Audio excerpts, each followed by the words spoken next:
देखिए कितना सुंदर है यह आश्रम।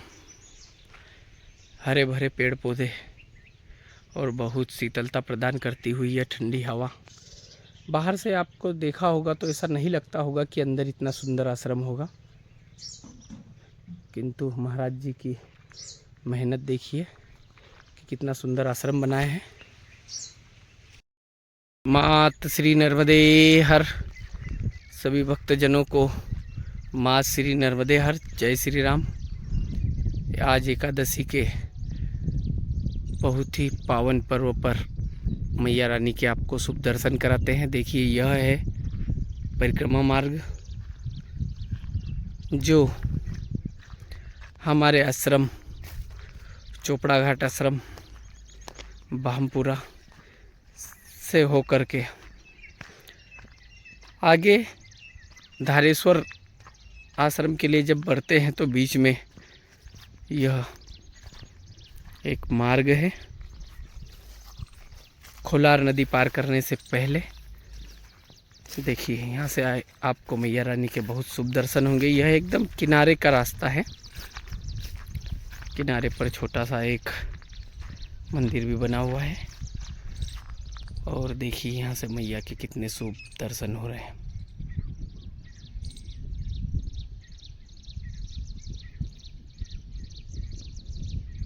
कितना सुंदर दृश्य लग रहा है यह। एकदम इस मार्ग से अगर परिक्रमावासी चलते हैं तो एकदम मैया के तट पर चलते हैं, किनारे पर चलते हैं।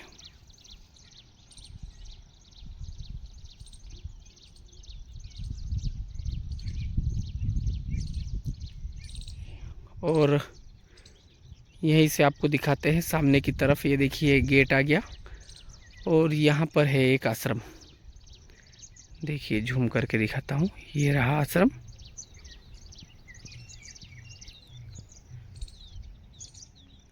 आप इसे सर्च करेंगे तो मुनि बाबा आश्रम के नाम से आ जाएगा।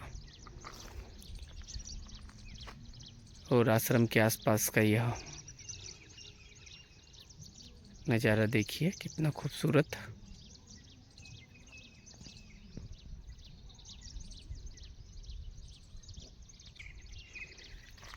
चलिए आपको ले चलते हैं आज बाबा के आश्रम पर और दिखाते हैं आश्रम के अंदर का नज़ारा और करते हैं बाबा से कुछ चर्चा। देखिए यह है परिक्रमा पथ। यह है परिक्रमा पथ और इसी को पार कर आगे बाबा के आश्रम तक जाते हैं। यहाँ से आगे नदी लगती है, खोलार नदी। उसे पार करने के बाद आते हैं धारेश्वर आश्रम। जिनने भी परिक्रमा की है वो जानते होंगे, जिन्होंने परिक्रमा नहीं की है उनके लिए यह जानकारी है। परिक्रमा मार्ग में बहुत से आश्रम रहते हैं, इनमें से यह एक मुनि बाबा का आश्रम है। देखिए बाबा का आश्रम की सीमा यहाँ से प्रारंभ हो चुकी है। इधर ये मैया दिखती है और यह परिक्रमा मार्ग। अब ले चलते हैं बाबा के आश्रम में। देखिए यह है आश्रम का गेट। चलते हैं हम अंदर की ओर। आश्रम में अंदर प्रवेश कर चुके हैं। देखिए अंदर का नज़ारा, हरियाली देखिए। बाबा जी अपना काम कर रहे हैं। चलते हैं बाबा जी के पास। देखिए कितनी शीतलता है यहाँ पर, अद्भुत। इतनी प्यारी और शांति मिली यहाँ पर। हवा कितनी सुंदर, एकांत ठंडी। नर्मदे हर बाबा, नर्मदे हर, नर्मदे हर बाबा। महाराज जी क्या आश्रम के नाम से है ये मैप में मौनी बाबा आश्रम आता है। ऐसा मेरा संन्यास का नाम है स्वामी दत्तानंद सरस्वती जी। स्वामी दत्तानंद सरस्वती जी आपका नाम है और इस आश्रम का नाम मौनी बाबा आता है। हाँ, मैप में मौनी बाबा आश्रम आता है। अच्छा अच्छा। तो महाराज जी कब से है ये आश्रम आपका? ये 15 साल हो गए, ये लगभग 2011 से है ये। अच्छा अच्छा। हाँ, तो यहाँ कुछ नहीं था पहला। हाँ। धीरे धीरे ये पेड़ पौधा लगा दिया, फिर ये कुटिया बन गई, फिर ये महादेव जी की स्थापना कर लिए। आइए ना। अच्छा अच्छा। फिर अब 2-3 साल से यहाँ सेवा होती है, चाय नाश्ता भोजन, दोपहर को कोई आया तो। जी जी, जय भोलेनाथ। ये आश्रम की स्थापना आपने ही की है? हाँ 2011 से? हाँ, अब मैया ने किया, लेकिन अपन तो निमित्त मात्र। हाँ निमित्त मात्र है, निमित्त जो मात्र। करती धरती है मैया ही होती है। हाँ, करती धरती सब मैया ही है। अब आगे मतलब अन्न क्षेत्र चलना चाहिए, ये अपन सद्भावना रखे, बाकी चलाना नहीं चलाना। अपन तो बहुत बड़े विद्वान महा ऋषि तो है ही नहीं, अपने को बहुत भविष्य जानकारी हो जाए। जी जी। तो जो भी कार्य करना है धर्म का करते रहिए, नहीं हुआ तो भगवान को अपना हाथ जोड़ के टूटा फूटा भजन करते रहिए बाकी। अच्छा अच्छा महाराज जी। तो महाराज जी यहाँ से परिक्रमावासी प्रतिदिन कितने गुजरते होंगे? अब ये दीपावली के बाद 4-4, 6-6 निकलेंगे अपने गेट के सामने से हम, फिर बाद में 2 महीने मतलब दिसंबर से मार्च तक जी। 100 खान तक निकलते हैं। 100, 150, 90, 50, 60 ऐसे 100-150 तक निकल जाते हैं। ज्यादा गए तो 100-150 हो जाते हैं। कम से कम 3 महीने के लिए 50-60 के भीतर नहीं जाती। जी जी। इतने तो जाती है। तो महाराज जी यहाँ अपने आश्रम पर परिक्रमावासियों के लिए कुछ सेवा? सेवा चाय बिस्किट, दोपहर के समय आया तो 15, 20, 25 की रोटी भी हो सकती है। ऐसा। रोटी भी बच हाँ। जाती है। अच्छा अच्छा महाराज अन्न जी। क्षेत्र टाइप, और सुबह शाम तक चाय बिस्किट पोहा ऐसा नाश्ता चलाती है। जी जी महाराज जी। तो आपने भी परिक्रमा की होगी? 2 बार किया ना। 2 बार 8-9 में किया, नहीं 16 में किया है। दोनों बार पैदल ही की? पैदल की पूरी। कितने दिनों में पूर्ण कर ली महाराज जी आपने परिक्रमा? पहली परिक्रमा तो मैंने 6 महीने में पूरी कर ली, फिर यही आके विश्राम कर लिया। फिर दूसरी परिक्रमा 2016 में की मेरी। ये आश्रम बनाने के बाद? हाँ, आश्रम बनाने के बाद। तब गांव का कमल बिरला करके है, तो वो भी मेरे साथ था दूसरी परिक्रमा में। तो वो हमने कम दिन में की, मतलब 2.5-3 महीने में कर ली थी पूरे पैदल, पर मग ज़्यादा चलना पड़ता था ऐसा ही। अच्छा अच्छा। हाँ। तो महाराज जी ये जगह का चुनाव आपने परिक्रमा के दौरान ही किया क्या? नहीं नहीं, वो तो मेरे को बहुत पहले ये सपना पड़ा था, मेरे को ही पता नहीं था क्या चीज़ है। पर वो 5-6 साल बाद फिर इस जगह में आया, कुछ दिन रहा था, फिर वो सपना का मेरे को महसूस हुआ कि अपने को 5-6 साल पहला जो सपना पड़ा था, तो फिर वो जगह यही है ऐसा बाद में मालूम पड़ा। अच्छा अच्छा। हाँ, आपको सपने में ये जगह आई थी? सपने में आई थी, पर मेरे को पता नहीं था कहाँ ये कैसा है। पर 5-6 साल बाद फिर इस जगह आया, कुछ दिन रहा, तो फिर वो याद आ गई कि इस जगह का तो अपने को ऐसा ऐसा सपना पड़ा था। अच्छा अच्छा। हाँ, वो तो ज़्यादा किसी को मैं बताता भी नहीं, बताऊँ 2-4 को बताए, पर ज़्यादा नहीं किसी को। क्या करना, जैसे भगवान की जो इच्छा है जी जी। वो होगा। अच्छा। तो महाराज जी परिक्रमा करने का आपके मन में कैसे विचार आया? पहले से जानते थे मैया के बारे में या बताया किसी ने? नहीं, मैं फिर इधर आने के पहले एक बार गुजरात ओमकारेश्वर घूम गया था। तब उस समय मेरे को मतलब 5-6 की बात होगी, उस समय ऐसा ही घूमते फिरते आया था भगवान का दर्शन के लिए। तो उस समय चर्चा सुनी थी, फिर जिसने परिक्रमा किया कुछ नर्मदा किनारे आके रहे कुछ, तो उनसे जानकारी हो गई, तो फिर आगे का चालू हो गया ऐसा। फिर आपके मन में भी आया कि परिक्रमा हाँ, करनी परिक्रमा करना चाहिए, अच्छा कार्य है धर्म के लिए। मतलब परिक्रमा में जो बहुत कुछ सीख मिलती है आदमी को। अब करने का भाव जिसका जिसका अलग है, कोई कोई पर्यटक मान के भी करते हैं, पर वो परिक्रमा एक धर्म के लिए बहुत बड़ी सीख है। जैसा नर्मदा किनारे आ जाए इंसान, तो उसको क्या क्या सीखने को मिलता है। बाहर जहाँ भी अपनी व्यवस्था कुछ नहीं रहती है, तो भी 4-5-6 महीने कैसे निकल जाते हैं पता नहीं चलता है, और भजन भी होता है। फिर जिस हिसाब से आदमी का मन बुद्धि भजन होता है, उस हिसाब से मैया वो आदमी का ध्यान भी रखती है, भाव के ऊपर ऐसा। आपकी श्रद्धा के ऊपर है? हाँ, जो तो अपने अपनी श्रद्धा जैसी लगाया कहावत है ये पुरानी, जैसा भाव वैसा देव, तो उस हिसाब का अनुभव होता है। तुम जिस हिसाब से भगवान को मन बुद्धि भजन समर्पित करेंगे, उसी हिसाब से भगवान आपका स्वीकार करेगा, ऐसा ही है, बाकी कहीं नहीं ज़्यादा। अच्छा महाराज जी परिक्रमा में आपका कुछ ऐसा अच्छा अनुभव जो आप शेयर करना चाहें? अच्छा अनुभव क्या, मैया का दर्शन होता है, लेकिन वो बाद में पता चलता है। जो महापुरुष लोग होते तो वो जान सकते हैं वो चीज़ के लिए मैया किस रूप से दर्शन दे रही, कैसा दे रही। और बाकी लोगों को तो हर जगह मैया ही सहयोग करती है। कभी कभी भोजन नहीं भी मिला तो वो मैया शिक्षा देती है उस दिन का मतलब। और कई जगह दर्शन भी दिया हमें, इधर गरुड़ेश्वर में एक बार दर्शन दिया था मैया ने, पर हमें बाद में पता लगा कि ये दूसरा तीसरा कोई था ही नहीं, मैया ही थी ऐसा। अच्छा अच्छा। हाँ, तो होता है, अनुभव तो होता है अपने अपने हिसाब से। हाँ महाराज जी, ये सुना है कि जो भी परिक्रमा करते हैं मैया उनकी एक बार मैया परीक्षा उनको जरूर लेती है और दर्शन देती है। दर्शन देती है हर एक आदमी को, पैदल परिक्रमा करने वाले को।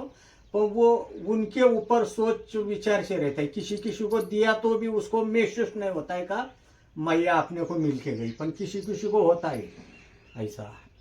तो वो भाव से समझना चाहिए अपन क्या हालत में चल रहे, क्या हो रहा है क्या नहीं हो रहा। तो जंगल में भी तुम्हारी सेवा होगी, कई जगह गाँव भी लगेगा तो कुछ मिलेगा ही नहीं, ऐसा भी होता है कभी कभी।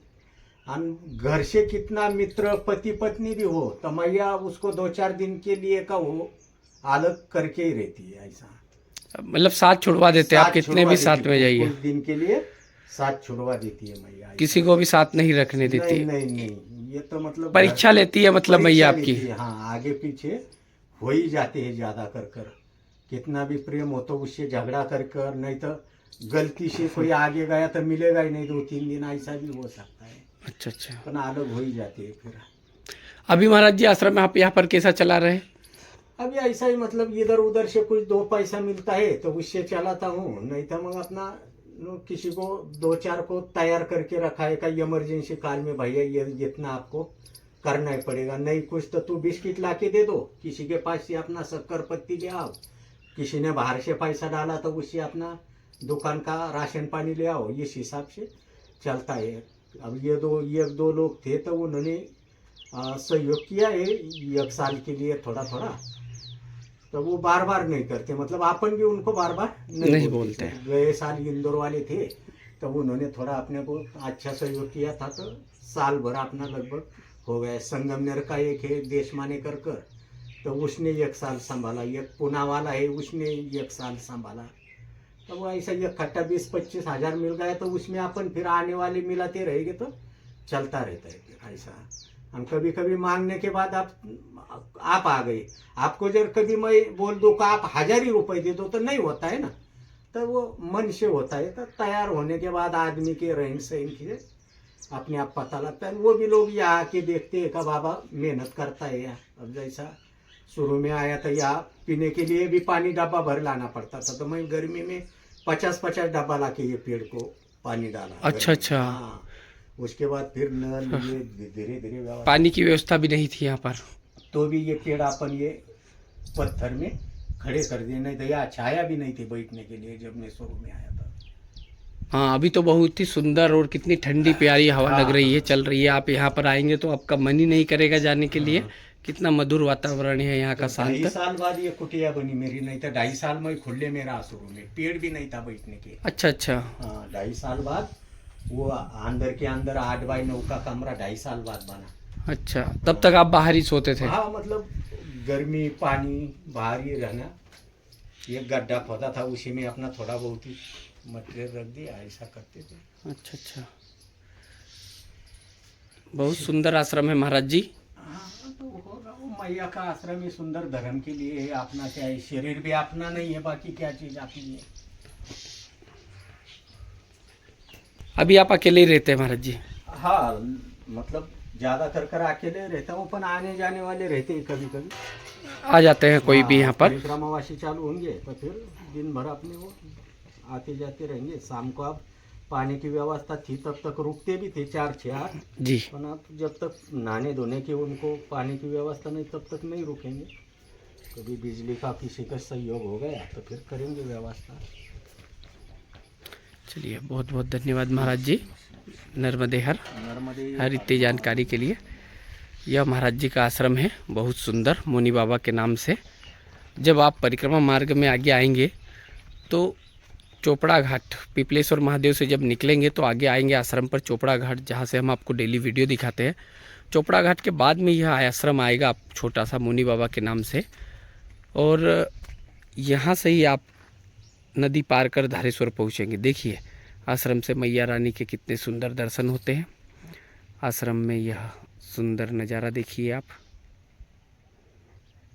हरे भरे पेड़ पौधे, वृक्ष, पक्षियों के चहकने की मधुर आवाज़, बहुत ही सुंदर और शीतल ठंडी हवा।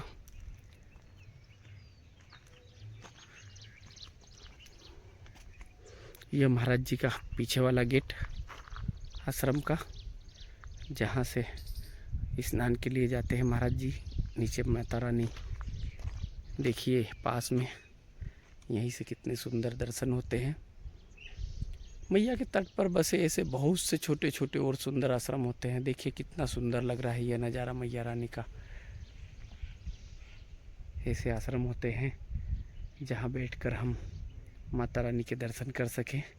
आपको और नीचे ले चलते हैं महाराज जी के गार्डन में, बगीचे में।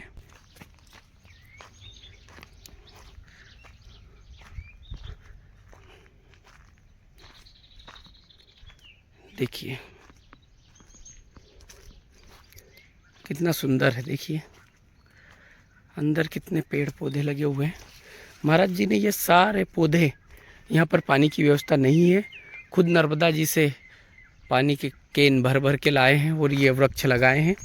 देखिए कितनी मेहनत की है महाराज जी ने यह बगीचा तैयार करने के लिए, तब जाकर इतना सुंदर और बड़ा विशाल यह देखने को मिल रहा है आपको यहाँ पर बगीचा।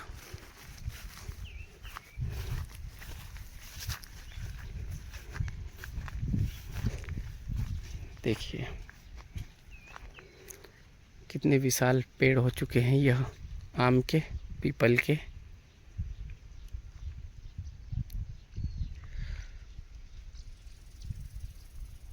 और भी बहुत से वृक्ष हैं। आपको थोड़ा सा और करीब से मैया के अच्छे से दर्शन कराते हैं आज के।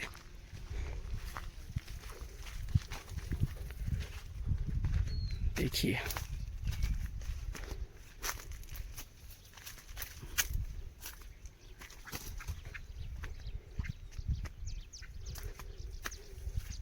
देखिए अब कितने सुंदर दर्शन है मैया रानी के आज के, बहुत ही सुंदर।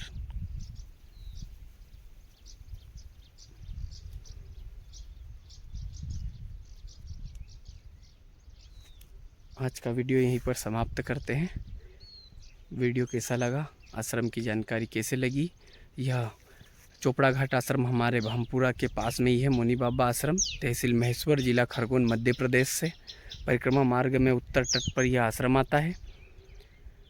वीडियो पसंद आया तो लाइक, शेयर कर सब्सक्राइब जरूर करें। मात श्री नर्मदे हर, जटा शंकरे हर, नमो पार्वती पति हर हर महादेव।